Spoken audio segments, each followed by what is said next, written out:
Welcome to Author Stories, the podcast where we talk to the best writers in the industry and discuss writing and the creative process.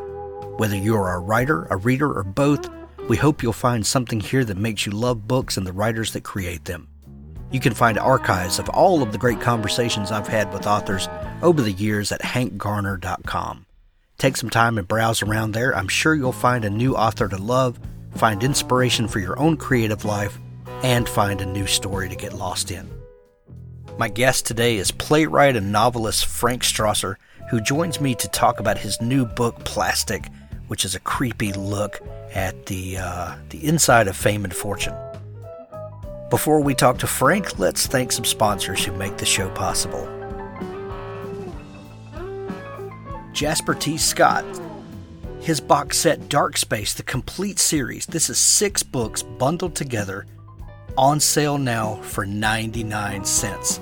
6 complete books, over 600,000 copies sold.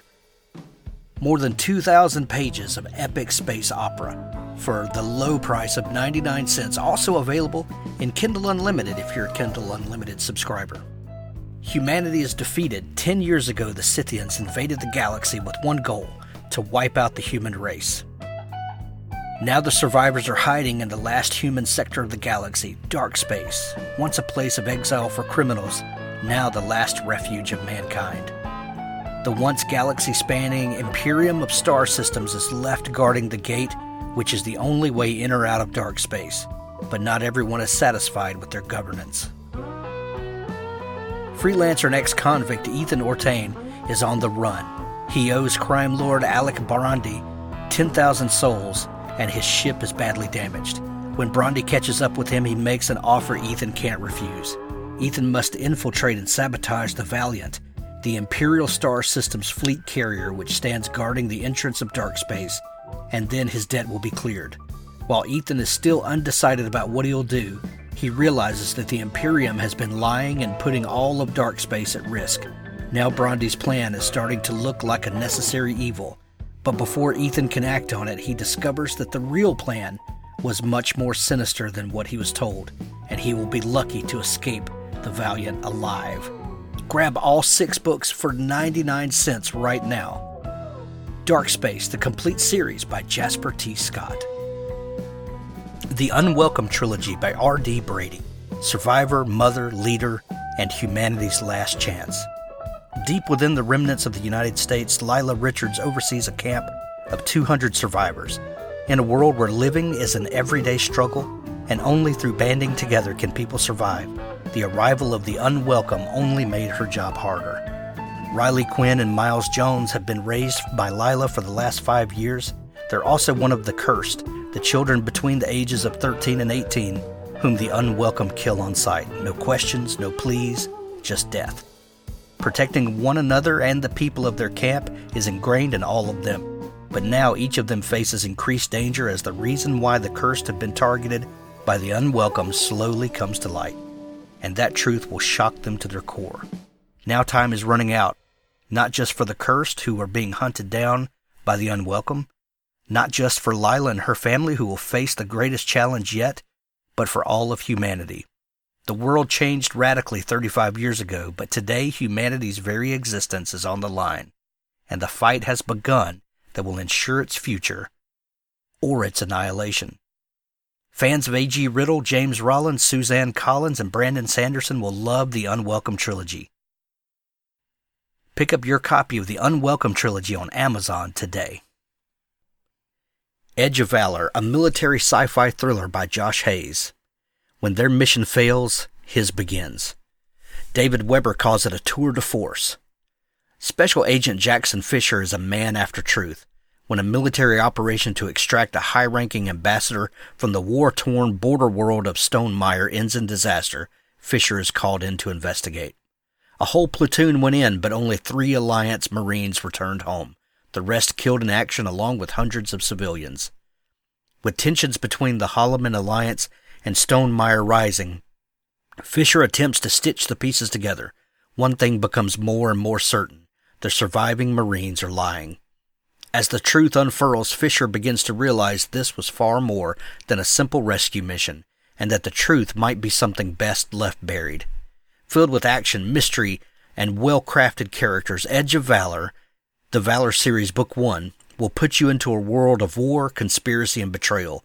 It's perfect for fans of David Weber's Honorverse or Tom Clancy's Jack Ryan with a futuristic flair.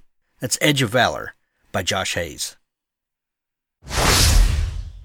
Well, thanks for joining me again for the Author Stories podcast, where I bring you the story behind the stories and the storytellers. Today, I'm really excited to have Frank Strausser on the show with me today. He is a playwright and a novelist, and he has a brand new book out called Plastic.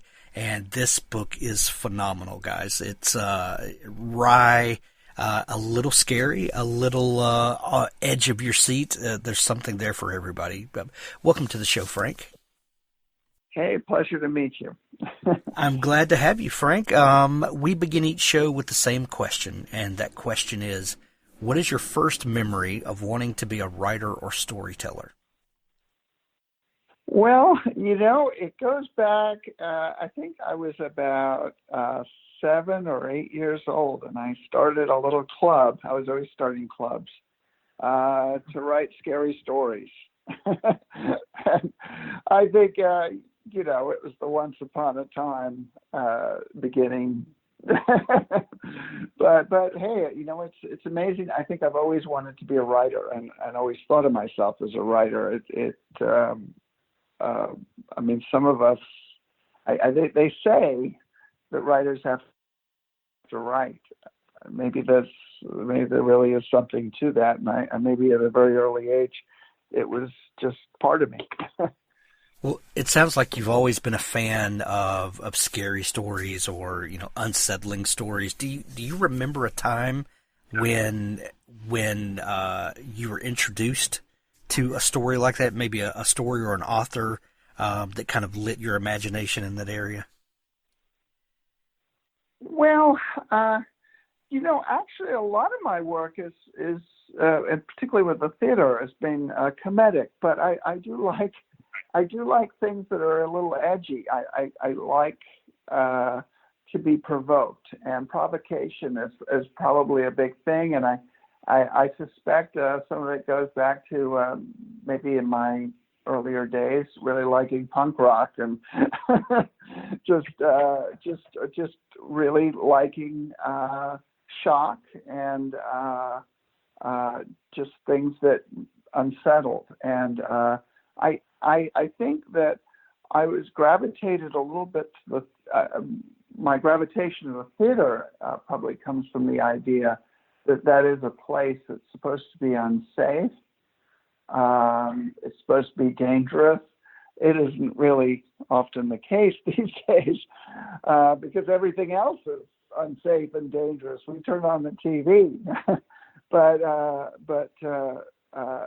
that concept, that idea, is wonderful. And when you mention that, when I was in college, I went to UC Santa Barbara. I had my roommate was a set designer, and he had worked on Jean Genet's The Maids, that was doing a production at school, and I went to see that, and wow, that was a real revelation. These two women that were working at killing the madame, and then ended up play acting the whole thing amongst themselves. It was such a edgy and mind-bending experience. It showed me what's possible, and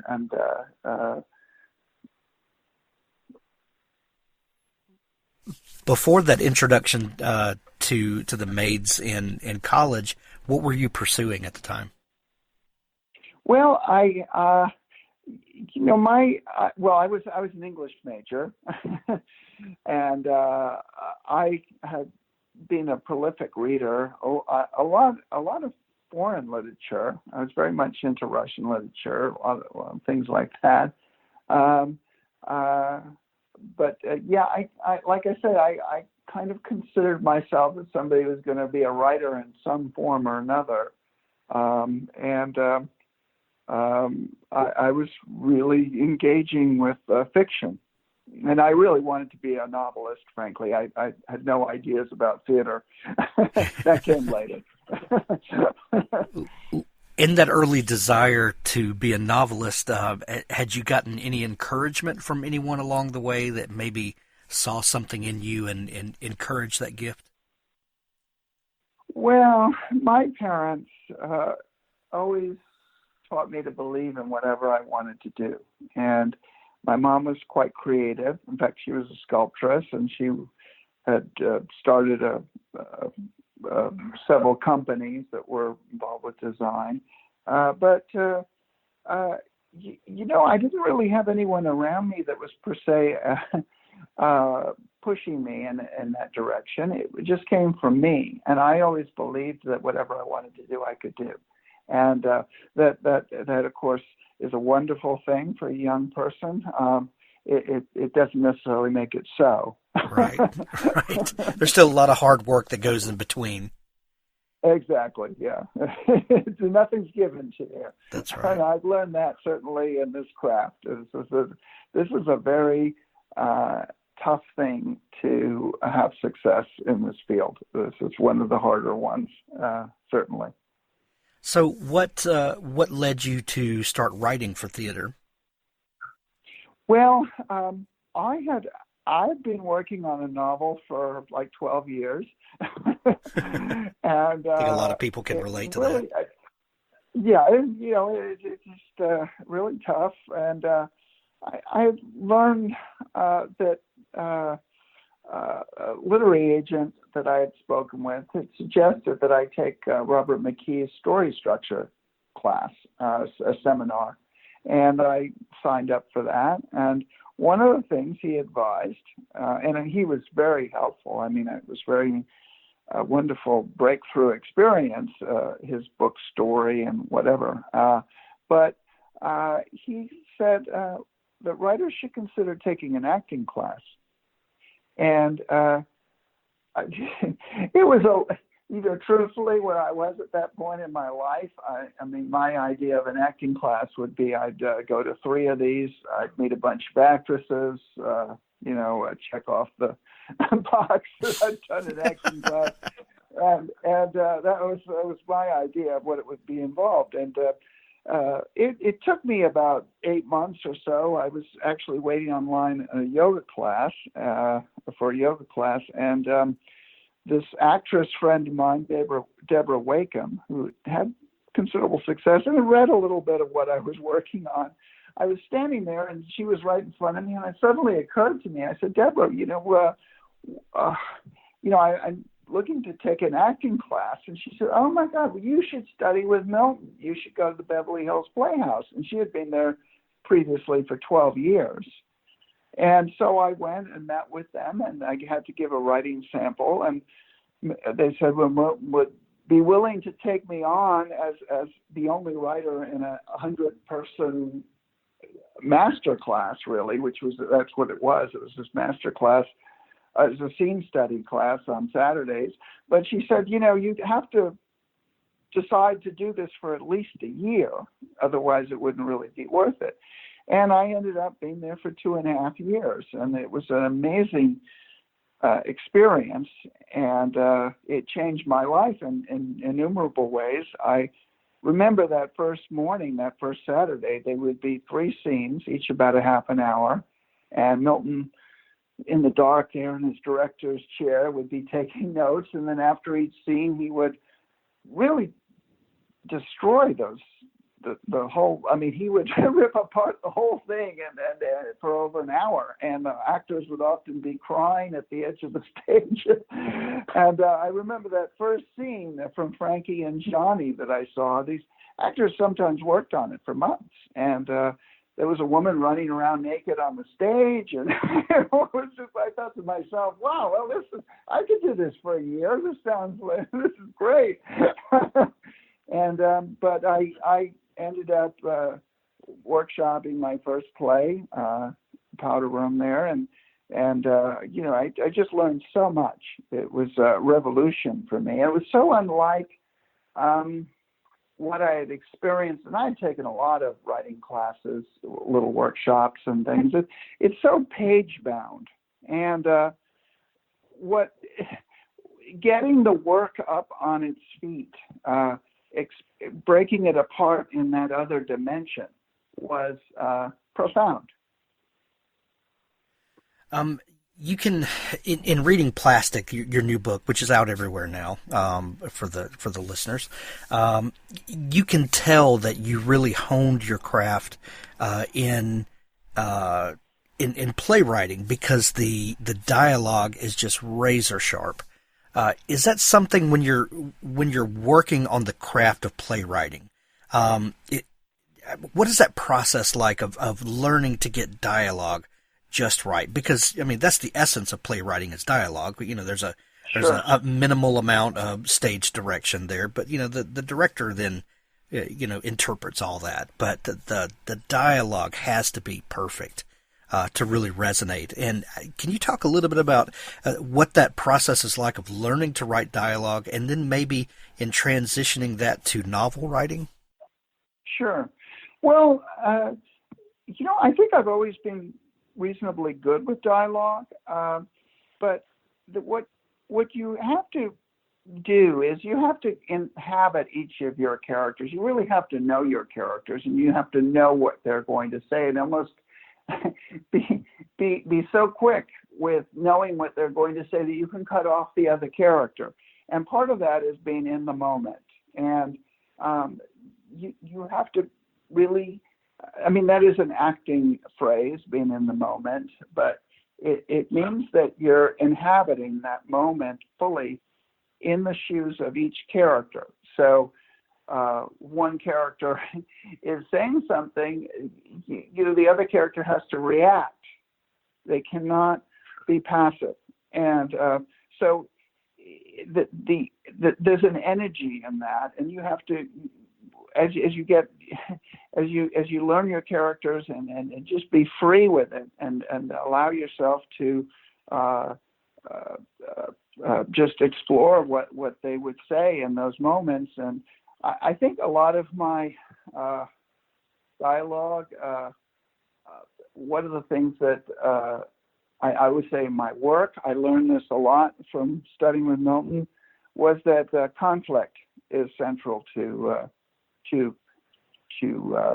your work, to a successful work, and you have to have conflict. And those scenes where people are just meandering in the conversation, there's nothing going on. If there's stuff going on, the dialogue will be animated and alive. If nobody has any motivation, and that goes back to actors too. What is their motivation? What is your character's motivation? If all the characters have a motivation, there's conflict, the scene will be very alive, and the dialogue will be snappy. And that I think is key. That's is there such a thing as too much conflict in dialogue, and is there a fine line between conflict and just belligerence? Well, the thing is, there are moments in our lives, and we've all been there, where we can't take it anymore, and we either strike somebody or do something, or we leave. So it isn't all about verbal. It's also physical, and how we receive what's being presented to us and how we handle it. And so I don't think that there's anything that's too extreme. In fact, I would prefer to think that I could take things to the ultimate extreme, because that's the goal. And the thing is, though, there's also reality. There are constraints. There are constraints on people. Certainly, the people in my book, for example, plastic surgeon, he's a gentleman, and he's put into a situation that starts to tear at that. You can't always behave in the civilized manner which we believe and hope that we will. you have to respond to what's being presented. So yeah, it's a fine line, because the reader knows, or the audience knows, what's real and what feels real. I do think that there's such a thing as what we call in the theater heightened reality, and that's what you attempt for in fiction, and you want things to be larger than life, not just true to life. And that was frankly the note that I received, and kind of brings it full circle, on that first novel that I was working on, was that it was too true to life and not bigger than life. And I ended up really receiving that note and wrestling with it. And you want heightened reality. You want drama. You mentioned a minute ago that that you spent 12 years working on a novel and found yourself writing plays. What brought you back around to novel writing again? Well, the same time I was at the Playhouse, I am workshopping my first play, The Powder Room. I started to, and as I do, I'm a big student of what's around me. I found myself, I was at that point in my life, I was in publishing. I had a magazine company, and I was not really a person who had been part of Hollywood. And here I was in this class with people like Ann Archer and Giovanni Ribisi and Jenna Elfman and Robert Blake, the accused murderer. There was a very interesting group of people there. And they were ostensibly the beautiful people, as we know them. I mean, they were glamorous. They were stars, some of them. And I was there, and I was realizing how tenuous all that is and how insecure many of them were. And I started to think about working on what I would describe as my LA novel, my great LA novel, which was Plastic. And what happened was I started to think about this place, which I called the capital of good looks. And I thought, who would be at the center of this? And I decided it would be a plastic surgeon. And I thought of calling it Plastic. And then that central event, which is the disfigurement of the pop star Fay Wray, was right at the core of it. This man that gets called in, and again, wrestling with the issues that I found around me, which was this judgment and insecurity and vulnerability that comes with aging out, as it were. I mean, there were people in my class that were 35, 36, 37 years old that were already, their career was winding down. And they knew it. The managers, the agents were leaving, and maybe they were actually getting to be at the top of their craft. But age is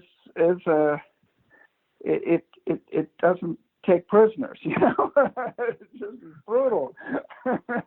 It just they were up against that, and that's why many of the people were in that class. Frankly, was I felt that they were there because things had started to happen in their career, and they felt they needed to go to a master acting coach to figure out both professionally, but also their work, what was going on. Many of them had a chip on their shoulder. Anyway, it was fascinating to me, and it introduced me to a new world, and that's the world that I explore in Plastic. Well, the book reads like a great California mystery, like a Raymond Chandler novel. Were you intentionally channeling that, if not Chandler himself, that motif, that feel in the book? Well, as I said, I wanted to write a what I aspire great LA novel. I've been a student of many of those stories. And certainly I watch a lot of TCM, all the old noirish films. It has a noir quality to it. I'd say like a little, there's an element of like, I think of noir in color, like Chinatown. I wanted something that was very modern, but also harkens a little bit back to those older stories. I mean, you can't. We're all inspired by what came before. Of course. Well, it's also been compared to some modern TV shows like Nip Tuck and Ray Donovan, which let us, those of us that don't live in that world, to kind of peel back the covers a little bit and see Hollywood excess and the lives of the beautiful people, and how a lot of times there's a lot of facade and not a lot under there. Tell me about the character of Fay Wray and how she came to you. Well, I had a friend in that period, and this is I actually conceived and started. The first draft of Plastic was written in 2001.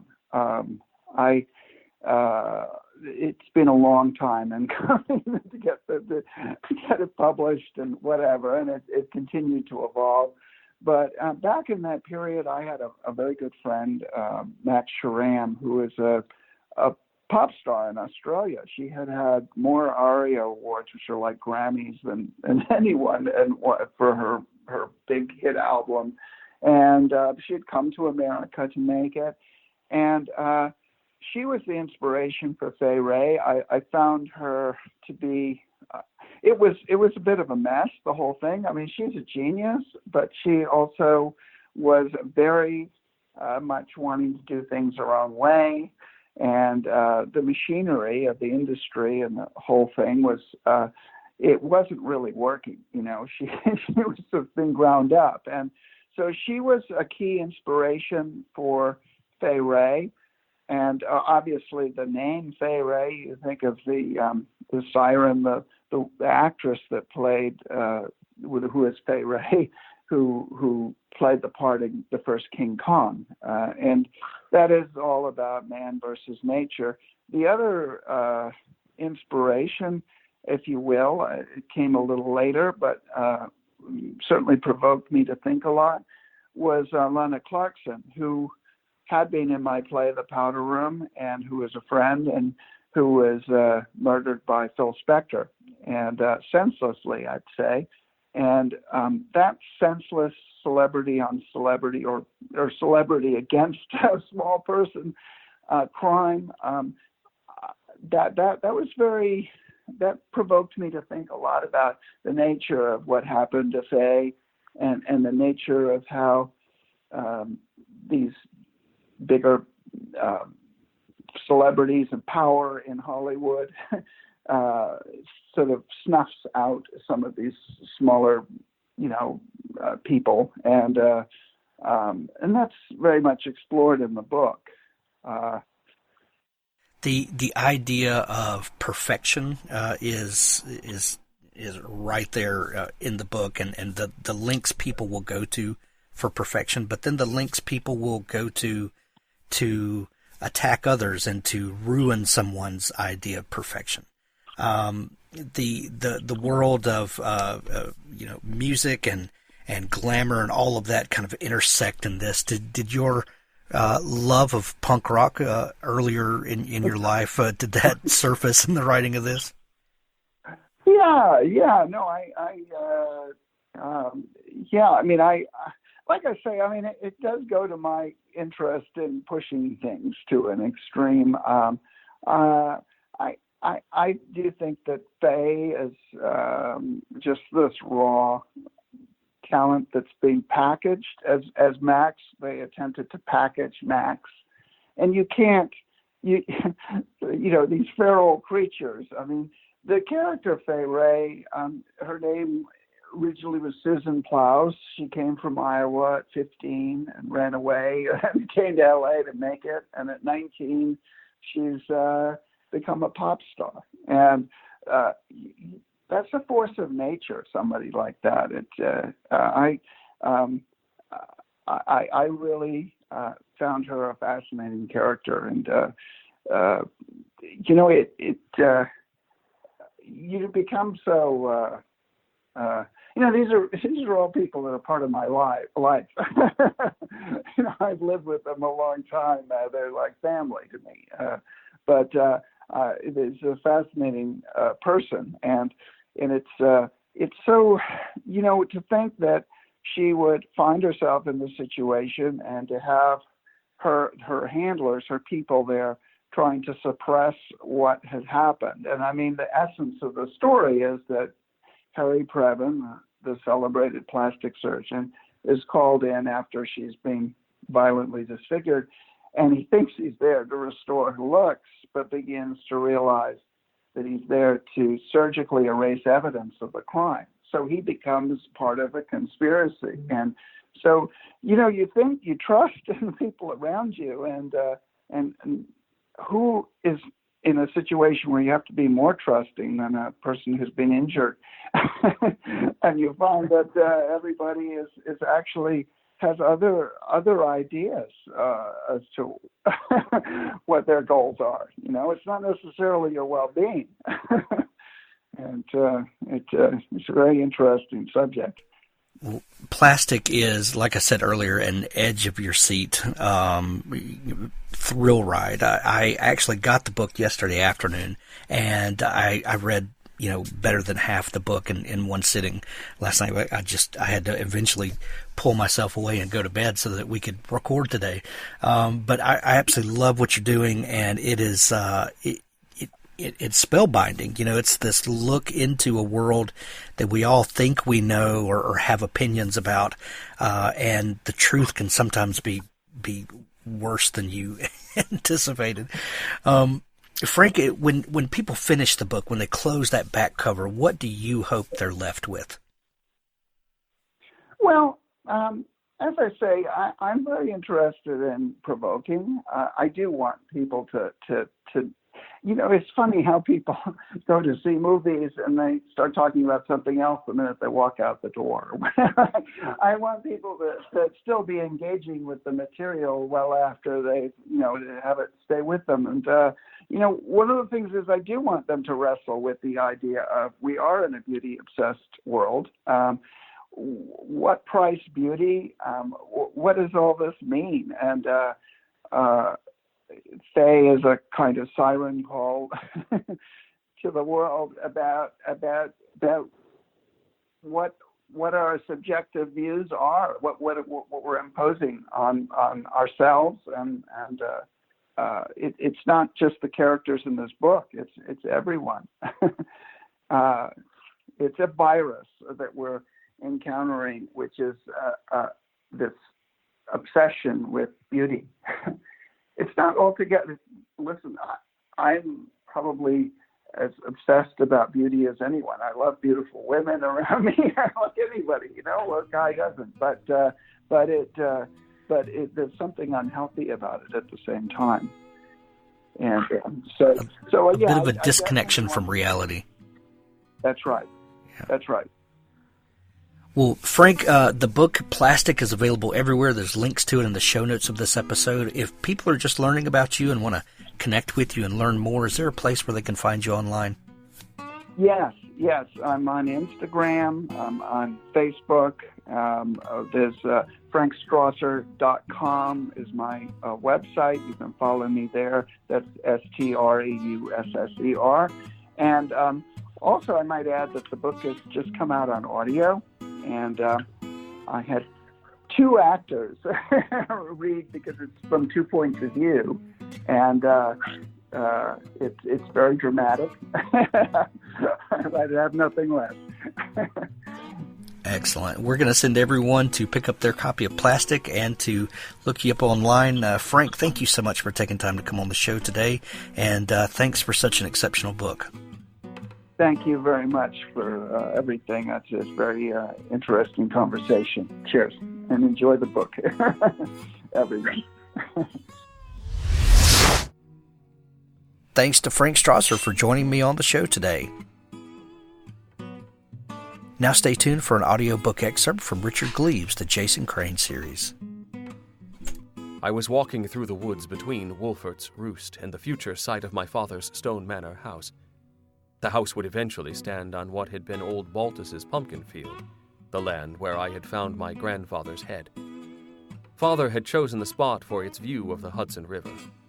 Knoll was to be a grand mansion in the Gothic Revival style, but at the time the mansion was but a few foundations of Van Brunt stone. I had become fond of the place already, the idea of it, and I spent many a night alone in a shack on the property. My mother disapproved. She would have me sleep in the room across from hers in our townhouse. But I was 15 and did not answer to her. I kept a bottle of spirits hidden in the crook of 2 walnut trees near old Baltus's grave. I thought he would approve of the gesture. I had stopped along my way to fetch it out. At the moment the first pull of liquor touched my throat, I heard a ghastly, inhuman laugh. I was not alone in the woods. Had God sent the horseman after me? Had I sinned that terribly? I ran through the wood and found the field where Knoll was to be built. The outline of the foundations was barely discernible beneath the snow. An apparition stood there. Though I have seen him many times since, I shall never forget my first glimpse. Gaunt in moonlight, headless, exuding power and malice. A magic thing in the land of the ordinary. The headless horseman of Sleepy Hollow. What chills those words evoke! It charged at me, hatchet raised. I stood transfixed, unable to move, unable to even imagine escape. This was the servant of God, after all, sent to strike down sinners. I hurled the bottle from my hand, ashamed that I had become a drunkard as Baltus had been. It shattered against the foundations of Knoll. I stretched out my arms and awaited judgment. A piercing white light broke the darkness. The horse reared. "Not my Dylan!" cried Agatha, appearing from the wood. She held a skull in her hand. It shone brightly as a diamond, and in that moment I understood. The horseman did not serve God. He served my grandmother. Perhaps in that moment I came to see Agatha and God as one and the same. The unholy spirit fought her command. A foreleg of the demon horse struck my head with such power that I fell backwards with a cry and knew no more. I carry the scar to this day. A slight indentation in my temple, barely noticeable. In my days of courting I was told that when I am angry the patch of insulted skull bone will stand out in a disturbing manner. I have never had occasion to see this phenomenon, however, as I am generally well pleased whenever I pass a mirror.